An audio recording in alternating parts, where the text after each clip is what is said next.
Hello Libra, Sun, Moon, Rising, and Venus signs. Kamusta kayo? Sana po ay nasa mabuti kayong kalagayan. Welcome back po sa Star Tarot at kung bago kayo rito, welcome din po kayo. Please subscribe, like, share my videos, and leave me a comment kung nakaresonate po kayo. Thank you.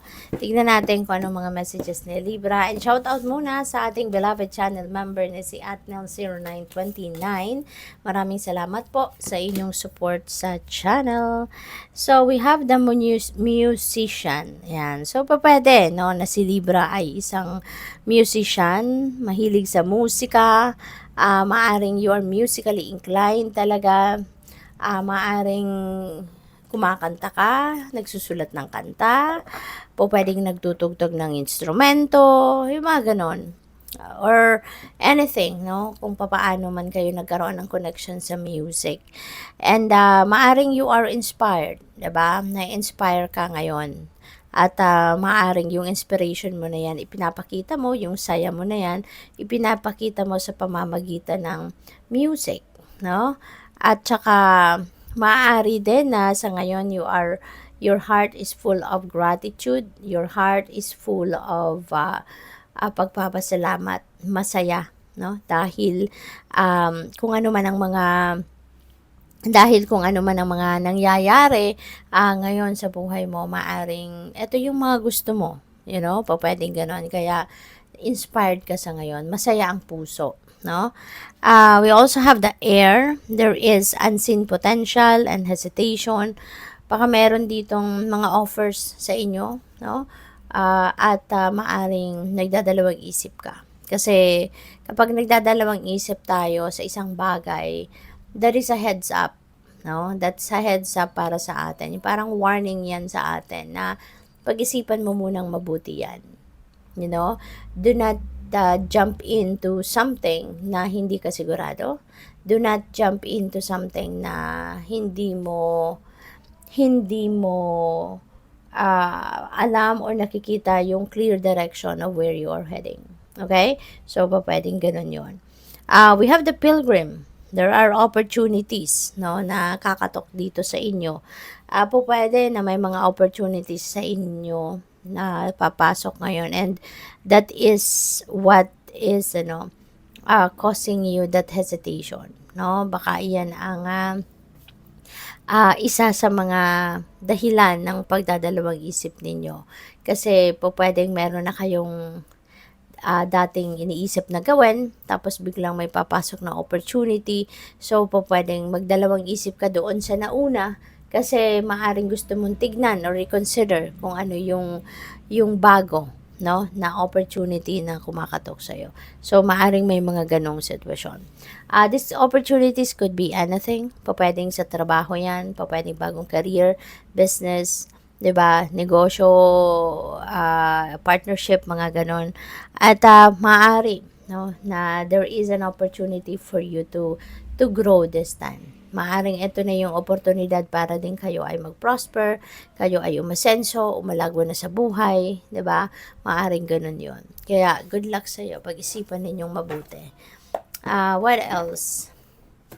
So, maraming salamat po na for subscribing to my channel. And if you haven't subscribed yet, subscribe na po kayo. And also, maraming salamat din for not skipping the ads. No, malaking bagay po yan sa channel. At saka, if you would like to join the membership po, paki-click na lang yung join button sa baba ng video. Thank you. At sa mga cross-watchers din, maraming salamat po for being here. May travel na gagawin si Libra. This could be travel by land, no? Baka kayo magdadrive somewhere or baka kayo ay maglaland ay public transport, depende sa inyong sitwasyon. But yes, mayroon kang pupuntahan. Oh. This is also a moving on energy, Libra, kaya maaaring meron ditong sitwasyon na medyo problematic siguro, chaotic, pero you're able to manage it, 'di ba? At malalagpasan mo 'yan, mapagtatagumpayan mo, kaya paalis ka. You are going to move on na. At merong naghihintay na tagumpay. Saan ka man pupunta, saan ka man makakarating, there seems to be a success that is waiting for you. Okay? So we also have the Eight of Wands. Alright? So si Eight of Wands naman, this is a fast-moving energy. Okay? Merong mga sitwasyon dito na mangyayari na mabilisan ng transition, or maaaring mabilisan yung kailangang action na gagawin mo, kaya kailangang ready ka. You need to be fit and ready for anything na pwedeng mangyari para hindi mo na kailangang umatras muna at mag-isip, kung handa ka sa kahit anuman. At pwedeng may travel talaga na gagawin ng iba sa inyo rito. Maraming balita, no, na pwedeng dumating, good news coming your way, and that could be related to opportunities. Okay? So, what else? We have the Six of Wands. Ayan. So, this is victory energy. Okay? Victory energy ito. Meron ditong pagtatagumpay na naghihintay na sa inyo, no? At kung ano man itong tagumpay na to, pwede kasi na sa trabaho ito, maaring merong task na binigay sa'yo, specifically, tapos napagtagumpayan mo yan ngayon, no? Na-achieve mo na yung goal na sinet para sa'yo. At maaari na mabigyan ka ng promotion, mabigyan ka ng pabor, mabigyan ka ng pay raise, or scholarship grant dito bilang gantimpala, kumbaga, no? For the job well done na nagawa mo. Kaya, congratulations, napakaganda. At maraming kayo ngayon, maraming mga taong makaka-appreciate sa'yo. Kaya, it's going to inspire you more. Mas lalo kang feeling appreciated ka sa ngayon. Mas lalo kang magsisipag, mas lalo kang lalo kang magsisipag at lalo kang sisikap, no? Sa ngayon dahil dito sa mga na yan, dahil sa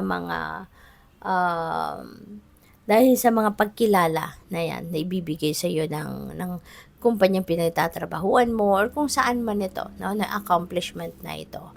Kaya good luck sa iyo. Thank you for watching. Love and light. Namaste.